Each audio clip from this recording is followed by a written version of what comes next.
Selamat siang, kelompok kami akan menjelaskan tentang instrumen tes yang terdiri dari Gabriela Veronica, Desa Andika, Brigita Berlian, dan Rifanka Weni. Pengertian tes. Tes merupakan salah satu alat untuk melakukan pengukuran dan alat untuk mengumpulkan informasi karakteristik suatu objek. Tes merupakan bagian tersempit dari penilaian. Menurut Jemari, tes merupakan salah satu cara untuk menaksir besarnya kemampuan seseorang secara tidak langsung, yaitu melalui respon seseorang terhadap stimulus atau pertanyaan. Tes dapat juga diartikan sebagai sejumlah pernyataan yang harus diberikan tanggapan dengan tujuan untuk mengukur tingkat kemampuan seseorang atau mengungkap aspek tertentu dari orang yang dikenai tes. Tes digunakan untuk mengukur hasil belajar yang bersifat hard skill. Selanjutnya ada bentuk-bentuk tes. Bentuk tes yang digunakan di lembaga pendidikan dilihat dari segi sistem penskorannya dapat dikategorikan menjadi dua, yaitu tes objektif dan tes subjektif.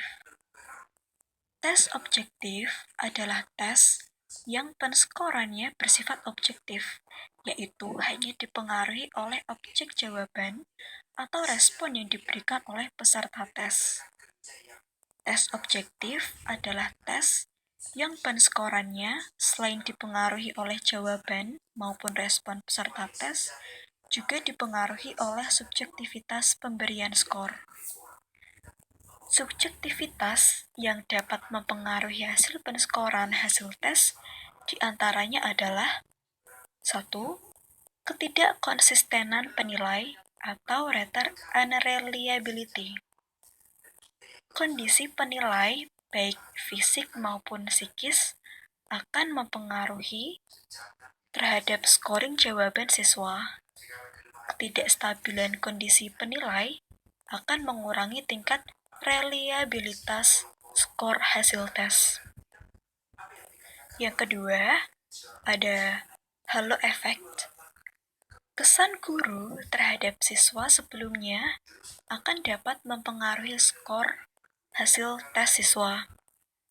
Guru pada umumnya cenderung akan memberi skor yang lebih baik pada siswa yang sebelumnya mempunyai prestasi hasil belajar yang baik, dan begitu juga sebaliknya. Karakteristik siswa kadang-kadang juga mempengaruhi hasil belajar. Yang ketiga, pengaruh urutan pemeriksaan atau order effect. Urutan pemeriksaan terhadap lembar jawaban siswa kadang-kadang dapat mempengaruhi skor tes. Guru cenderung akan memberi skor yang lebih tinggi pada lembar jawaban tes yang diperiksa setelah lembar jawaban sebelumnya mempunyai skor yang tinggi.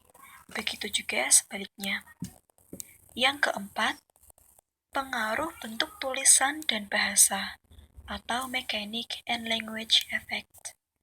Bentuk tulisan yang sulit dibaca guru dan penggunaan bahasa yang sulit dipahami oleh guru akan mempengaruhi terhadap skor yang diberikan.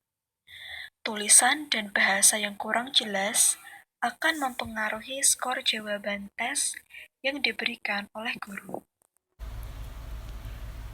Tes objektif. Tes objektif adalah bentuk tes yang mengandung kemungkinan jawaban atau respon yang harus dipilih oleh peserta tes, sehingga memungkinkan jawaban atau respon telah disediakan oleh penyusun butir soal.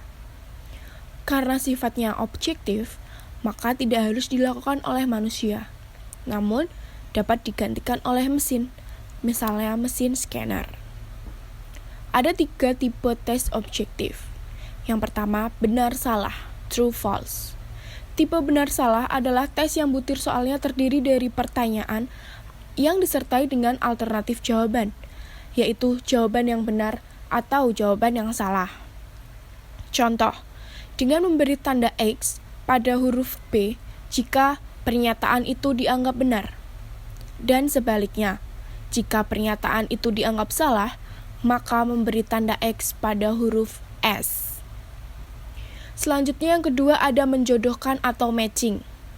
Istilah yang digunakan untuk tes menjodohkan atau matching test seperti memasangkan atau mencocokkan.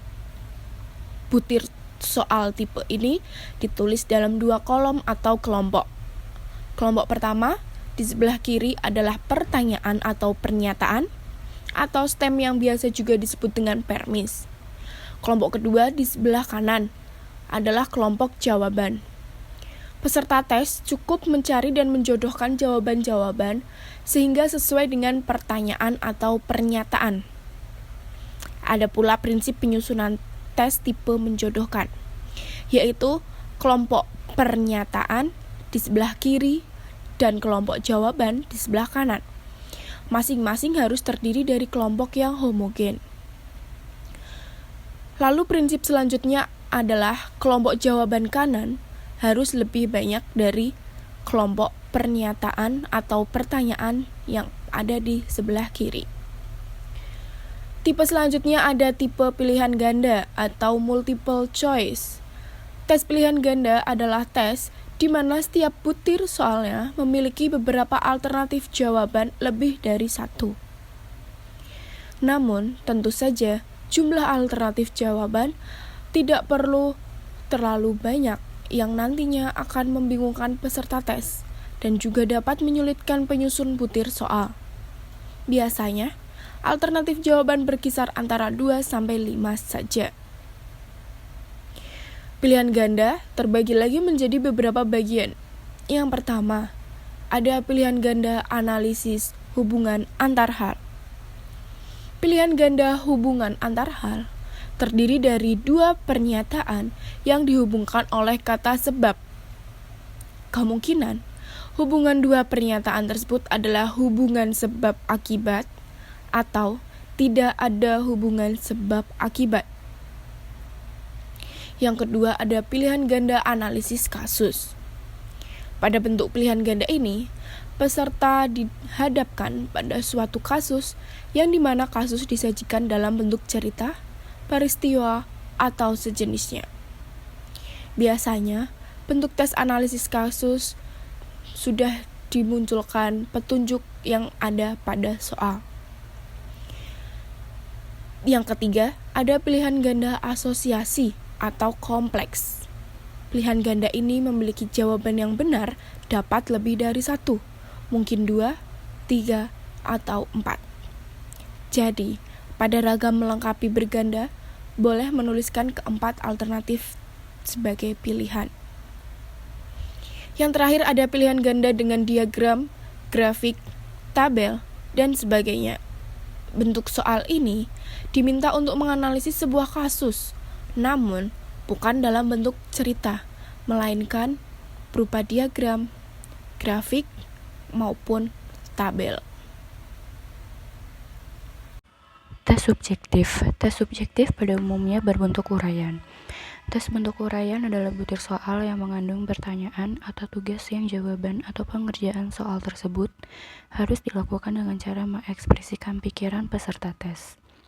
Ciri khas tes uraian adalah jawaban terhadap soal tersebut tidak disediakan oleh penyusun soal, tetapi harus disusun oleh peserta tes. Berdasarkan tingkat kebebasan peserta tes untuk menjawab tes uraian, secara umum tes uraian dibagi menjadi 2, yaitu yang pertama, tes uraian bebas. Tes uraian bebas merupakan bentuk tes uraian yang memberi kebebasan kepada peserta tes untuk mengorganisasikan dan mengekspresikan pikiran dan gagasannya dalam menjawab soal tes. Lalu yang kedua, tes uraian terbatas. Tes uraian terbatas merupakan bentuk tes uraian yang memberi batasan-batasan atau rambu-rambu tertentu kepada peserta tes dalam menjawab tes. Batasan atau rambu tersebut mencakup format, isi, dan ruang lingkup jawaban. Ada beberapa ragam tes uraian terbatas, yaitu 1. Tipe jawaban melengkapi, yaitu butir soal yang memerintahkan kepada peserta tes untuk melengkapi kalimat dengan satu frasa, angka, atau satu formula. Yang kedua, tipe jawaban singkat, yaitu butir soal berbentuk pertanyaan yang dapat dijawab dengan satu kata, satu frasa, satu angka, atau satu formula. Pedoman penyusunan tes uraian. Yang pertama, butir soal tes hendaknya meliputi ide-ide pokok dari materi yang diujikan dan soal yang sifatnya komprehensif. Yang kedua, sebaiknya butir soal tidak mengambil kalimat-kalimat yang disalin langsung dari buku atau catatan. Apabila hal ini terjadi, butir soal tes hanya mengungkap aspek kemampuan kognitif tingkatan yang paling rendah, yaitu ingatan. Hendaknya rumusan butir soal disusun sedemikian rupa sehingga mudah dipahami oleh peserta tes. Penggunaan tes uraian. Tes uraian baik digunakan apabila yang pertama, jumlah peserta relatif sedikit, misalnya kurang dari 100 orang. Yang kedua, waktu yang dimiliki guru untuk mempersiapkan soal sangat terbatas. Lalu yang ketiga, tujuan pembelajaran yang ingin dicapai adalah kemampuan mengekspresikan pikiran dalam bentuk tulisan. Kemudian ada kelebihan tes uraian. Yang pertama, dapat digunakan untuk mengukur hasil belajar yang kompleks. Yang kedua, mudah disiapkan dan disusun. Yang ketiga, mendorong siswa untuk berani mengemukakan pendapat serta menyusun dalam bentuk kalimat yang bagus. Yang keempat, memberi kesempatan kepada siswa untuk mengutarakan maksudnya dengan gaya bahasa dan caranya sendiri. Lalu ada kekurangan tes uraian. Yang pertama, reliabilitas tes rendah. Artinya, skor yang dicapai oleh peserta tes tidak konsisten bila tes yang sama atau tes paralel diuji beberapa kali. Lalu, membutuhkan waktu lebih lama untuk memeriksa lembar jawaban dan tidak dapat diwakilkan oleh orang lain. Lalu, jawaban peserta tes kadang-kadang disertai dengan bualan. Peserta tes yang kurang menguasai bahan yang diujikan akan mencoba menjawab dengan menguraikan hal lain yang tidak berhubungan dengan pertanyaan. Lalu yang terakhir ada kemampuan menyatakan pikiran secara tertulis menjadi hal yang paling utama untuk membedakan prestasi belajar antara siswa.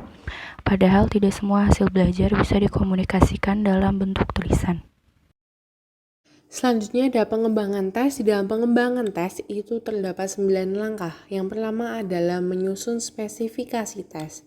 Spesifikasi tes itu berisi uraian yang menunjukkan keseluruhan karakteristik yang harus dimiliki suatu tes sehingga dapat memudahkan seseorang dalam menulis soal. Di dalam spesifikasi tes itu terdapat beberapa kegiatan seperti menentukan tujuan tes. Dari segi tujuan ada 4 macam tes yang digunakan dalam lembaga pendidikan, yaitu ada tes penempatan yang biasa dilakukan di awal pelajaran. Hal ini dilakukan untuk mengetahui tingkat kemampuan yang telah dimiliki oleh peserta didik. Yang kedua ada tes diagnostik, berguna untuk mengetahui kesulitan belajar yang dihadapi peserta didik, termasuk kesalahan pemahaman konsep. Tes ini dilakukan apabila ada informasi banyak yang gagal. Yang ketiga ada tes formatif, bertujuan untuk memperoleh masukan tentang tingkat keberhasilan pelaksanaan proses pembelajaran. Metode ini juga digunakan untuk memperbaiki proses pembelajaran. Yang terakhir itu ada tes sumatif yang biasa diberikan di akhir untuk menentukan keberhasilan belajar peserta didik untuk mata pelajaran tertentu. Kemudian kegiatan yang kedua adalah menyusun kisi-kisi tes. Kisi-kisi biasa juga disebut sebagai tabel spesifikasi, merupakan tabel matrik yang berisi spesifikasi soal-soal yang akan dibuat. Kisi-kisi juga dijadikan acuan serta matriknya berupa kolom dan juga baris. Kolom menyatakan kompetensi dasar dan indikator pokok, sedangkan baris menyatakan tujuan yang akan diukur di dalam tes. Ada juga 4 langkah dalam mengembangkan kisi. Yang pertama adalah menulis standar kompetensi dan juga kompetensi dasar. Yang kedua menentukan indikator. Yang ketiga membuat daftar pokok bahasan sub pokok bahasan yang akan diujikan. Yang keempat itu menentukan jumlah butir soal tiap pokok bahasan dan juga sub pokok bahasan. Kemudian kegiatan yang ketiga adalah memilih bentuk tes. Pemilihan bentuk tes yang tepat ditentukan oleh tujuan tes, jumlah peserta tes, waktu yang tersedia, apakah cukup untuk memeriksa lembar jawaban tes, kemudian cakupan materi dan karakteristik mata pelajaran yang diujikan.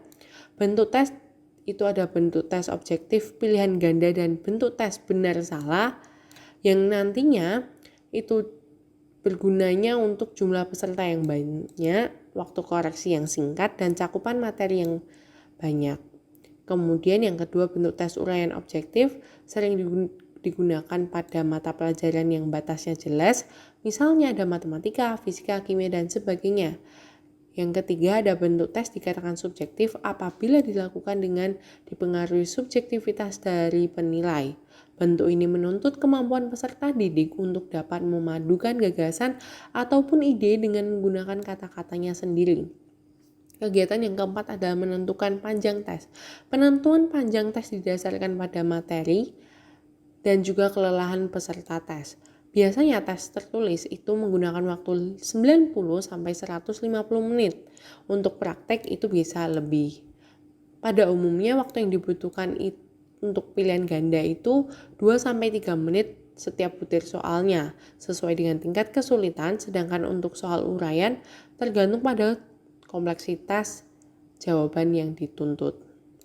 Kemudian kita masuk ke langkah kedua adalah menulis soal tes. Diharapkan ketika menulis itu dapat membuat pertanyaan yang jelas dan juga tidak bertele-tele. Kemudian langkah ketiga ada menelaah soal tes. Hal ini dilakukan untuk memperbaiki soal jika ternyata memang dalam pembuatannya itu masih ada kekurangan ataupun kesalahan. Bisa dilakukan oleh orang lain dan juga lebih baik lagi dilakukan oleh sejumlah orang yang memang sudah ahli dalam menelaah ataupun mengoreksi soal. Kemudian yang keempat, melakukan uji coba tes. Uji coba digunakan sebagai sarana memperoleh data empirik tentang tingkat soal yang disusun. Melalui uji coba dapat diperoleh data tentang reliabilitas, validitas, tingkat kesukaran, pola jawaban, dan efektivitas pengecoh daya beda. Kemudian yang kelima itu adalah menganalisis butir soal tes. Melalui analisis butir ini dapat diketahui antara lain tingkat kesulitan butir soal, daya pembeda, dan juga efektivitas pengecoh. Yang keenam itu ada memperbaiki tes. Biasanya memperbaiki tes ini dilakukan setelah uji coba dan juga analisis. Jadi dia akan memperbaiki bagian soal yang memang masih belum sesuai dengan yang diharapkan. Yang ketujuh ada merakit tes. Keseluruhan butir perlu disusun secara hati-hati menjadi kesatuan soal tes yang terpadu. Hal yang dapat mempengaruhi validitas itu ada nomor urut soal, pengelompokan bentuk soal, dan juga layout yang memang harus diperhatikan. Kemudian yang ke-8 ada melaksanakan tes. Dalam pelaksanaan tes dilakukan dengan pemantauan atau pengawasan agar tes benar-benar dikerjakan oleh peserta dengan jujur dan juga sesuai dengan ketentuan yang digariskan. Yang langkah terakhir atau langkah ke-9 adalah menafsirkan hasil tes. Hasil tes biasanya berupa data kuantitatif, berupa skor. Skor ditafsirkan menjadi nilai. Nilai itu ada dibagi menjadi nilai rendah, menengah, dan juga tinggi. Nilai sendiri merupakan alat yang dapat menjadi motivasi bagi peserta didik dalam belajar dan juga guru mengajar untuk menjadi lebih baik. Nilai juga merupakan informasi mengenai keberhasilan guru melaksanakan proses pembelajaran. Oleh karena itu, pencapaian hasil belajar, prestasi belajar peserta didik merupakan indikator keberhasilan belajar peserta didik dan keberhasilan mengajar pendidik. Karakteristik tes yang baik. Suharsimi Arikunto menyatakan bahwa suatu tes dapat dikatakan baik apabila memenuhi 5 persyaratan, yaitu validitas, reliabilitas, objektivitas, praktikabilitas, dan ekonomis. Penjelasan pertama mengenai validitas. Alat ukur dikatakan valid apabila alat ukur itu dapat dengan tepat mengukur apa yang hendak diukur dan berkaitan dengan ketepatan dengan alat ukur. Tes sebagai salah satu alat ukur hasil belajar dapat dikatakan valid apabila tes itu dapat dengan tepat mengukur hasil belajar yang hendak diukur. Ada beberapa macam validitas, yaitu validitas logis atau logical validity, lalu ada validitas isi atau content validity, dan ada validitas ramalan atau predictive validity. Untuk tes hasil belajar, aspek validitas yang paling penting adalah validitas isi. Yang dimaksud validitas isi adalah ukuran yang menunjukkan sejauh mana skor dalam tes berhubungan dengan penguasaan peserta tes dalam bidang studi yang diuji melalui perangkat tes tersebut. Yang kedua, reliabilitas. Kata reliabilitas dalam bahasa Indonesia diambil dari kata reliability dalam bahasa Inggris, berasal dari kata reliable yang artinya dapat dipercaya. Tes dikatakan dapat dipercaya atau reliable jika memberikan hasil yang tetap atau acek atau konsisten apabila diteskan berkali-kali. Acek atau tetap tidak selalu harus sama, tetapi mengikuti perubahan secara acek. Jika dihubungkan dengan validitas, validitas berhubungan dengan ketepatan, sedangkan reliabilitas berhubungan dengan ketetapan atau keacekan. Yang ketiga, objektivitas. Objektif berarti tidak ada unsur pribadi yang mempengaruhi. Sebuah tes dikatakan memiliki objektivitas apabila dalam melaksanakan tes tidak ada faktor subjektif yang mempengaruhi, terutama dalam sistem scoringnya. Ada dua faktor yang mempengaruhi subjektivitas dari suatu tes, yaitu bentuk tes dan penilai. Subjektivitas dari penilaian akan dapat masuk secara lebih leluasa, terutama pada tes bentuk uraian. Faktor-faktor yang mempengaruhi subjektivitas penilai antara lain adalah kesan penilai terhadap siswa, yaitu halo effect. Yang kedua, bentuk tulisan, lalu gaya bahasa yang digunakan peserta tes, waktu mengadakan penilaian, kelelahan, dan sebagainya. Untuk menghindari atau mengurangi masuknya unsur subjektivitas dalam penilaian, maka penilaian harus dilaksanakan yang pertama secara kontinu atau terus-menerus, sehingga akan diperoleh gambaran yang lebih jelas tentang keadaan siswa. Yang kedua, secara komprehensif atau menyeluruh, yaitu mencakup keseluruhan materi, mencakup berbagai aspek berpikir dalam arti ingatan, pemahaman, analisis, aplikasi, dan sebagainya. Dan melalui berbagai cara, yaitu tes tertulis, tes lisan, tes perbuatan, pengamatan, dan sebagainya. Praktikabilitas. Sebuah tes dikatakan memiliki praktikabilitas yang tinggi apabila tes tersebut bersifat praktis.